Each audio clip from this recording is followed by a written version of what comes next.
मेरे बहुत ही प्रिय और बेहद सम्मानित साथियों, हृदय की असीम गहराइयों से अभिनंदन, बहुत बहुत हार्दिक स्वागत। साथियों, प्यार हुआ परंतु इकरार नहीं हो पाया। प्यार हुआ परंतु वो प्यार परवान नहीं चढ़ पाया।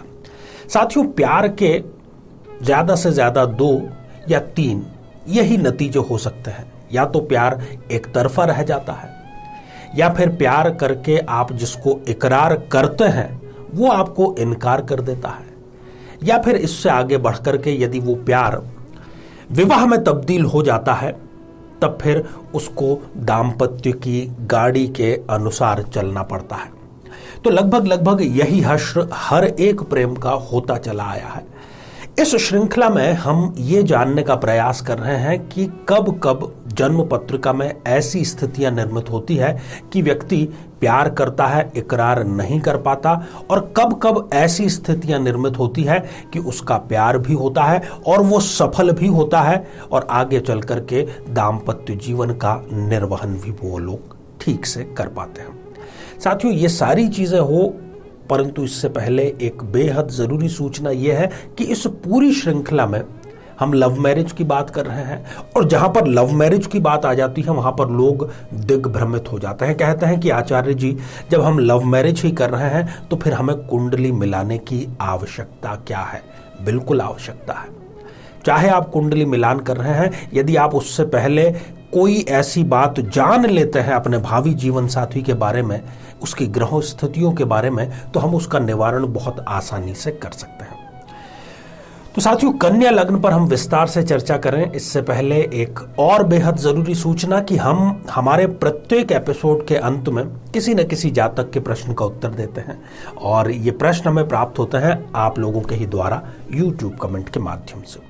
तो जब भी आपको अपना कमेंट लिखना हो, उससे पहले आपको लिखना है #आचार्य चंद्रकांत, और इसके बाद में आप अपना कमेंट लिखिए, और साथ ही इसी एपिसोड से संबंधित एक बेहद आसान सा प्रश्न इसी एपिसोड के अंत में आपसे पूछा जाएगा, तो उसका सही उत्तर साथ में उस कमेंट में होना बेहद जरूरी है। तो आइए साथियों, कन्या लग्न की जन्म पत्रिका पर दृष्टिपात करते हैं। ये जो स्क्रीन पर आप एक जन्म पत्रिका देख पा रहे हैं, ये है कन्या लग्न की जन्म पत्रिका। क्यों है ये कन्या लग्न की जन्म पत्रिका? क्योंकि 6 नंबर के अंक से प्रारंभ हो रही है। 6 नंबर अर्थात कन्या राशि, और लग्न में ही 6 नंबर का अंक लिखा हुआ है। ठीक है, अब लग्नेश इस जन्म पत्रिका में बनता है बुध। बुध है किशोर अवस्था का स्वामी। किशोर अवस्था एक ऐसी अवस्था जब उसको जितनी भी चीजें अपने आसपास दिखेंगी, जो जो उसको एक्सपीरियंस होता चला जाएगा, उस पर वो प्रभावशाली बनता चला जाएगा। अगर उसको संगत अच्छी मिलेगी तो वो अच्छे प्रभाव ग्रहण करेगा, यदि उसको गलत संगत मिलेगी तो वो गलत आदतें सीखेगा। ऐसा ही कुछ कन्या राशि के जातक के साथ में, कन्या लग्न के जातक के साथ में, बल्कि ये कहना चाहिए होता है।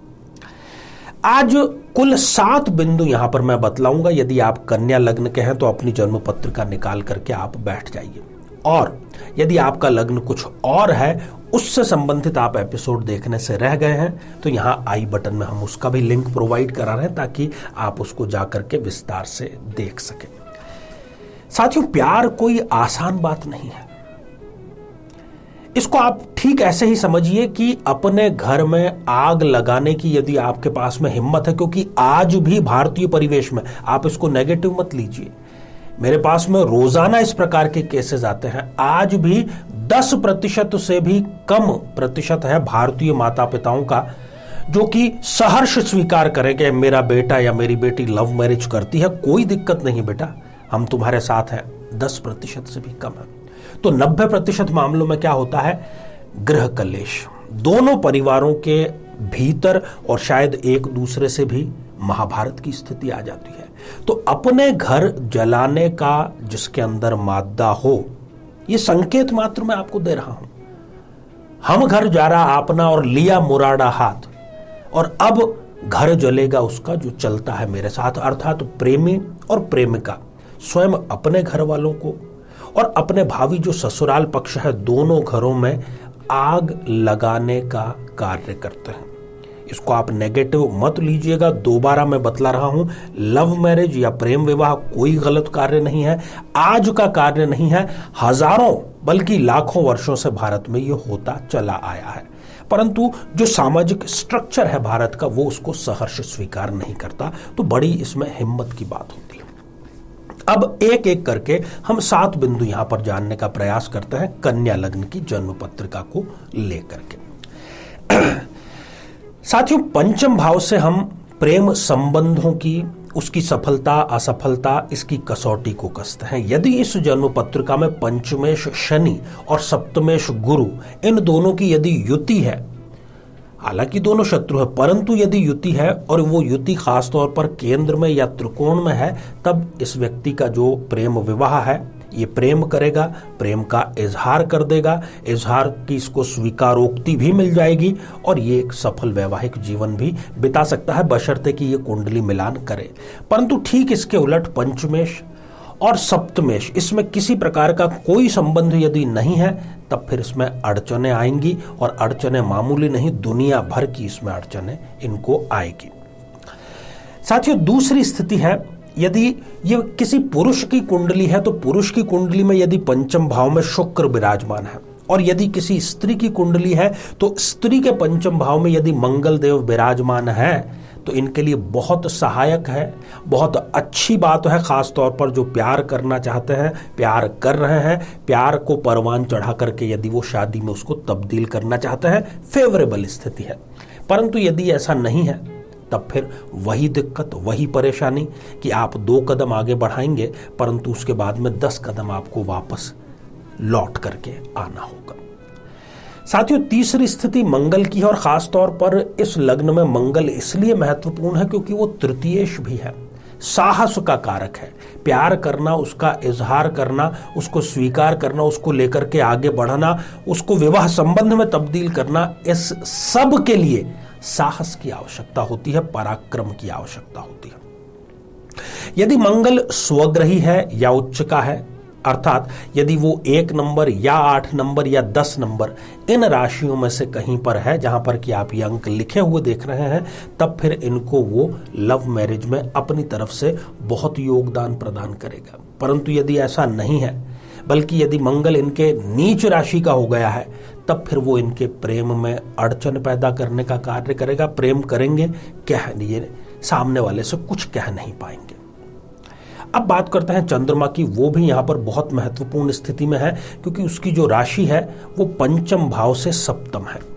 यदि इस जन्म पत्रिका में चंद्रमा स्वग्रही हो जाए या उच्च के हो जाए, अर्थात वो 2 नंबर के अंक या फिर 4 नंबर के अंक, इन दोनों में से कहीं पर विराजमान है, तो इनको वो सपोर्ट करेंगे, मन मस्तिष्क के माध्यम से सपोर्ट करेंगे। चंद्रमा की दशा है, अंतरदशा है, तब इनके लिए बहुत बेहतर माहौल क्रिएट होगा। परंतु यदि ठीक इसके विपरीत चंद्रमा नीच राशि के हो जाते हैं, अष्टम 8 नंबर का अंक जहां पर आप लिखा हुआ देख रहे हैं, यदि वहां विराजमान है, तब वो इनके प्रेम में अड़चन पैदा करने का कार्य करेंगे, इनके साहस को समाप्त करने का कार्य करेंगे। साथियों, 5वां बिंदु है लग्नेश का। यदि इस जन्म पत्रिका में लग्नेश बुध और पंचमेश शनि, इनकी भी हालांकि बहुत अच्छी स्थिति नहीं है आपस में यदि संबंधों की बात करें, परंतु फिर भी यदि ये युति केंद्र में या त्रिकोण में है तो वो इनके प्रेम विवाह को बल प्रदान करने का कार्य करेगी, प्रेम की तरफ इनको आगे बढ़ने की वो प्रेरणा देगी और इनको वो प्रेरणा सकारात्मक रूप में देगी। परंतु ठीक इसके विपरीत यदि इन दोनों में कोई संबंध नहीं है, ना तो दृष्टि संबंध है, ना स्थान परिवर्तन है, ना युति है, तब फिर प्रेम में इनके अड़चने आने का कार्य होगा और ये इतना साहस जुटा नहीं पाएंगे कि अपने प्रेम को ये अपना सके, उसको अपनी बात कह सके। बहुत महत्वपूर्ण बिंदु अगला जो 6ठा बिंदु है, नवम भाव पर हमें दृष्टिपात करना होगा। यदि नवम भाव में किसी भी प्रकार के पाप ग्रह हैं, राहु, केतु, शनि, मंगल, सूर्य, इनमें से कोई भी पाप या क्रूर ग्रह यदि है नवम भाव में, तो इनको वो पॉजिटिवली प्रेरित करेगा, लव भी इनको होगा, लव को ये आगे भी बढ़ाएंगे और अपनी तरफ से पूरा प्रयास करेंगे, सफल भी होंगे इस प्रकार के विवाह को ये संपन्न करके।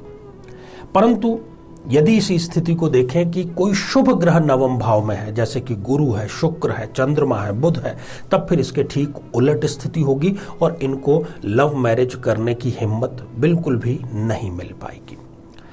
अब बात कर लेते हैं संबंधों के कारक शुक्र की।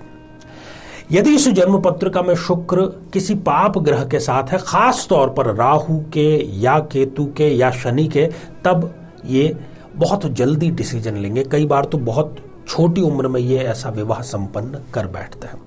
परंतु इसके उलट यदि शुक्र देव अकेले विराजमान है तो वो इनकी प्रेम संबंधी भावनाओं का दमन करने का कार्य यहां पर करते हुए नजर आएंगे आपको।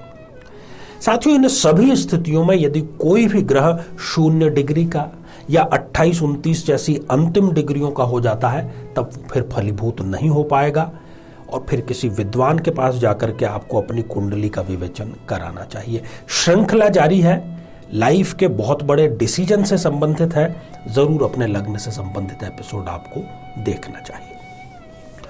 तो आइए साथियों, अब हम बढ़ते हैं आज के हमारे कमेंट के चरण की ओर।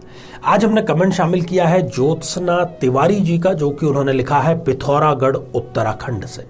आपने पूछा है कि मेरी मैरिड लाइफ कैसी रहेगी। देखिए, आपकी मैरिड लाइफ कैसी रहेगी ये बहुत कुछ इस बात पर डिपेंड करता है कि आप कुंडली मिला करके विवाह करते हैं या नहीं। सिर्फ गुण नहीं, संपूर्ण कुंडली मिला। दूसरी बात, आपकी जो स्वयं की जन्म पत्रिका है उसमें सप्तम भाव में, जो कि मैरिड लाइफ का भाव है, वहां पर गुरुदेव बैठे हुए हैं, तो स्थान हानि करो जीव, ये सिद्धांत वहां पर लागू होता है। वो दाम्पत्य को खराब करने का कार्य जरूर करेंगे। तो कुंडली मिलान की आपको सलाह दे दी गई है। दूसरा, आप एक केले के पौधे की स्थापना स्वयं करें और उसमें हल्दी मिश्रित जल समर्पित करें प्रातः काल। तो आइए साथियों, अब आज का बेहद ही आसान सा प्रश्न। साथियों, आज हमने चर्चा की कन्या लग्न की, चर्चा की किशोर अवस्था की। तो किशोर अवस्था या कन्या लग्न में लग्नेश कौन होता है और किशोर अवस्था का स्वामी कौन सा ग्रह होता है। साथियों, आप सभी स्वस्थ, समृद्ध और शांतिपूर्वक जीवन व्यतीत करें। नमस्कार। जीवन में किसी समस्या का सामना कर रहे हैं, जैसे कि शादी में देरी होना, पति पत्नी में मनमुटाव या तलाक तक की नौबत आ जाना, संतान का प्राप्त न हो पाना, नौकरी या धन प्राप्ति में बाधा आना, जीवन के प्रत्येक क्षेत्र में किसी न किसी प्रकार की बाधा आना, तो आज ही अपनी जन्म पत्रिका का संपूर्ण विश्लेषण करवाएं और पाएं समस्या से सदैव के लिए मुक्ति।